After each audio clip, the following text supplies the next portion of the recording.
All right, here we are to day 7 already, and this is December 5th. This chapter is called The Substitute, and remember we left off last time where Ishtar had gotten in trouble with the caravanserai and was going to be disciplined. Let's find out if that happens. All Ishtar could think about was the punishment to come.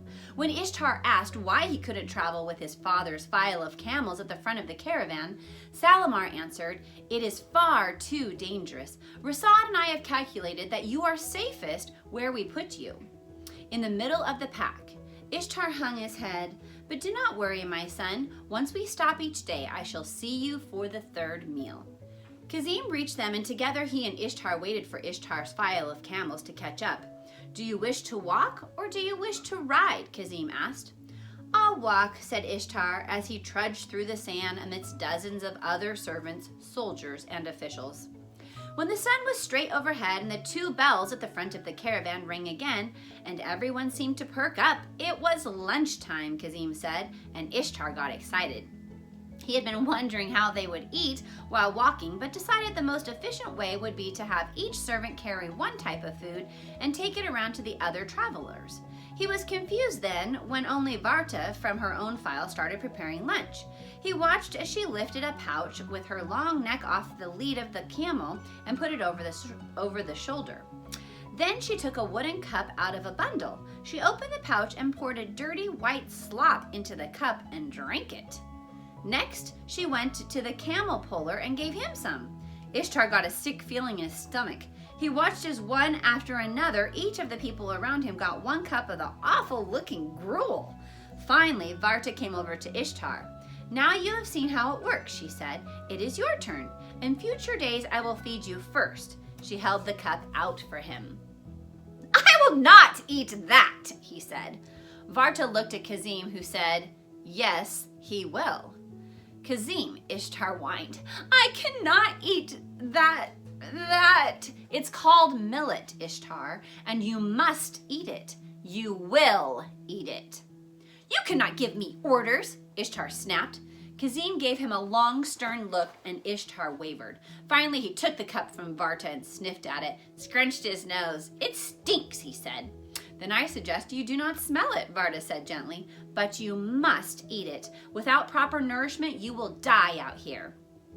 Ishtar stared at the slimy-looking mush, stuck his tongue out and gave it a little taste, and then finally gulped the entire cup down in one turn. It was cold and slimy and left grit in his mouth. "There, now that wasn't so bad," Kazim said as he took his own cup of millet. Ishtar was still trying to chew up the grit and get the taste out of his mouth. "Why can we not just have a proper meal?" Kazim sighed. "Look around you, Ishtar. Can you not understand we are many people and we will be traveling many months? We cannot possibly carry cakes and fruits and meats." "So we have to eat millet for lunch every day?" Ishtar asked. "No," Kazim answered. "We eat it for lunch, for breakfast, and for most dinners." Ishtar gasped and began to wonder if this new king of the Jews would really be worth all his suffering. Later that afternoon, there was a commotion and people started looking and pointing off to the right of the caravan. "What is it?" Ishtar asked. "What's going on?" "Bandits," Kazim said with disgust in his voice. "They're trying to decide if it's worth it to attack us." Ishtar looked again and finally saw a group of men on horses far off toward the horizon. For the rest of the day, Ishtar kept looking over his shoulder, expecting an attack at any time. But none came, and soon such events were just part of the daily routine. Shortly after the sun set over the hills in front of the caravan, the 2 bells rang once again, as if they had practiced. All of the files of camels began to form a large circle, and Ishtar decided that these people must have done this many times before. In an amazingly short amount of time, the camels were unloaded, tents were set up, and fires were started. Kazim led Ishtar up to his father's tent, a large and colorful structure of lightweight silk held up by tall poles. It didn't surprise Ishtar at all that the floor was covered in fine rugs, or that the tent had a large dining area and smaller rooms along the sides. He hugged his father and said, "Which sleeping chamber is mine?" Salamar frowned. "You will not be staying in my tent," he said. "Kazim has prepared one of your own, back next to your file." "But why?" Ishtar cried. I want to be with you." Salamar was slow to answer. "It is the way it must be," he said, and Ishtar felt a stab of pain in his heart. He was about to argue when Rasad appeared. He stood in the doorway with his fists on his waist, and a whip in his hand. "It is time for the hearings and the punishments to be given," he said sternly, and Ishtar was so afraid. Salamar looked at Rasad. "Caravansalar, there is no need to punish the boy. He made an innocent mistake born of ignorance." "There are no innocent mistakes on a caravan," Rasad snapped. "And ignorance is not an excuse. The boy's foolishness cost us hours of travel today. We should be on top of the plateau already, but we are too late to climb the mountain in the daylight, and we cannot climb it in the dark. Our first day of travel, and already we are half a day behind. The boy will be punished." Salamar had handled many diplomatic negotiations in his day, and now put on his best negotiating voice. "Surely, Rasad, my friend, you must demonstrate your strength and resolve to the rest of the caravan. I understand that completely, but sometimes the strength of a leader is best known in his mercy." "Mercy is for the weak," Rasad snapped again. "These camel pullers and servants respect only strength. The strength of the whip, not of words. Your own King David wrote in a song, 'The Lord has heard my cry for mercy, and the Lord accepts my prayer,'" Salamar said. "Yes," Rasad answered, "but I am not Jehovah, and this is not Jerusalem."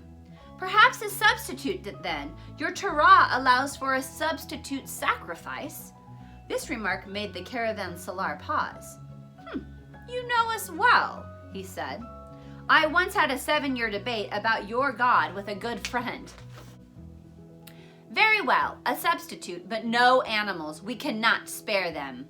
Salamar nodded slowly. "Then I must bear my own back to the whip and take the punishment for my son," he said, "for it is I who failed to properly teach and prepare the boy for the caravan life." "No, father!" Ishtar yelled. Kazim stepped forward and held him tightly. Rasad looked back and forth between Salamar and Ishtar. "So be it. Follow me," he said. Then he turned and stomped out of the tent. Rasad led them to the main campfire where all the caravan except for some guards were gathered. Already on the first day there had been a fight over food and another over perceived insult. Rasad heard both cases and made swift judgments. The loss of a meal in the first case, and in the second, the two offenders would be bound together at the wrist for 3 days or until they could learn to respect each other. Finally, it was Ishtar's turn. "There is no evidence to be heard in this case," Rasad said loudly enough to be heard across the crowd. "The circumstances are clear and the judgment is made. For selfish actions that led to the stopping of the caravan and great risk for all, the punishment shall be 5 lashes of the whip. The guilty one will step forward." All eyes turned to Ishtar, who was crying and still held by Kazim, but the entire crowd gasped as Salamar stepped forward and removed his tunic. The great man turned his back to the caravansalar and stood firm, saying, "Let the punishment fall on me." Rasad recoiled the whip and gave it a test snap, which made everyone jump. Ishtar was hysterical now, seeing in his mind the whip cutting into the flesh of his father. Rasad squared his body behind Salamar, so he set his feet in the sand and drew his arm back to strike. But then he wavered and lowered his arm. Twice more he raised the whip, ready to deliver the punishment, only to drop it again. Finally, he walked up and growled in Salamar's ear. "I cannot punish a noble one for the crime of another," he said, "and I cannot allow you to inflict punishment on one whom it would destroy. If your lash demands justice, Rasad, then it must find its way onto my back. You will not harm my child." Rasad stepped back and cleared his throat, then yelled, "You see how royalty faces punishment?" He looked around at the faces gathered in the firelight. "Do you see how a noble one bears the guilt of the weak, though he himself be innocent?" He scrambled for some words to say and then finally blurted out, "Now let this be a lesson to you, and do not forget that my authority on the caravan is absolute." With that, he coiled up the whip and quickly walked back into his tent. Ishtar, still in tears as he looked around at the people leaving. "What happened?" he asked his father. Salamar shrugged. I guess Rasad decided he really could show mercy for innocent errors. Salamar shrugged. Ishtar almost collapsed in relief and vowed to stay far away from the caravanserai for the rest of the journey. Shalimar and Ishtar, along with Bazan, Jodhpur, and some of the other advisors, returned to Shalimar's tent where a fine dinner had been set. "Do not get used to this, Ishtar," his father warned. "Most nights it will be millet for dinner, but this close to home I arranged a hearty meal to be brought out for the entire caravan." After dinner, Kazim led Ishtar back to the small tent he'd set up for the boy. Ishtar started to enter, but Kazim pulled him back. "You must never enter a tent until I have checked it. All manner of evil can hide behind these flaps." Ishtar nodded, then entered after Kazim said it was clear. There was not even room to stand up or change his clothes, Ishtar complained. "It is good, then, that you will not often have to change your clothes," Kazim said. Ishtar frowned, but said nothing. At least he had a soft bed of blankets on which to lay his exhaustion. But then he discovered it wasn't as soft as it looked. Just as he closed his eyes, there was a noise at the tent flap, and Ishtar grabbed his blanket in fright. "Is Ishtar of Persia ready to sleep?" "Father!" Ishtar grinned as Shalimar's head came poking into the tent. "You have come to say good night. I told you, my son, that nothing will prevent me from settling you into bed each night." Ishtar's grin turned to a frown. "I still do not understand why I cannot stay in your tent." "Oh, camel spit," Shalimar said with a wave of his hand, dismissing the thought. "You would not like it at all. I snore." Shalimar and Ishtar prayed for the gods to keep them safe and to have a good night of sleep. Then Shalimar kissed Ishtar on the forehead and departed. As Kazim started to lash the door of the tent closed, Ishtar stopped him. "Kazim, what my father said about me not staying in his tent, is it because of thieves, correct?" Kazim hesitated and then said, "Yes, it is so. If thieves attack in the night, they will look for riches and young princes to kidnap. In the large tent of your father and uncles, your father protects you by giving you this small tent far from his own." Ishtar thought for a moment and then said simply, "Good night, Kazim." "Good night, my young master. May the gods grant you wondrous sleep, for I will be watching just outside." But as Ishtar lay his head on his pillow, his fears kept him from sleep. Fears full of thieves and mad camels and the caravanserai. His greatest fear, though, was that his fears were not big enough to fear the many things that were to come. And now the conclusion.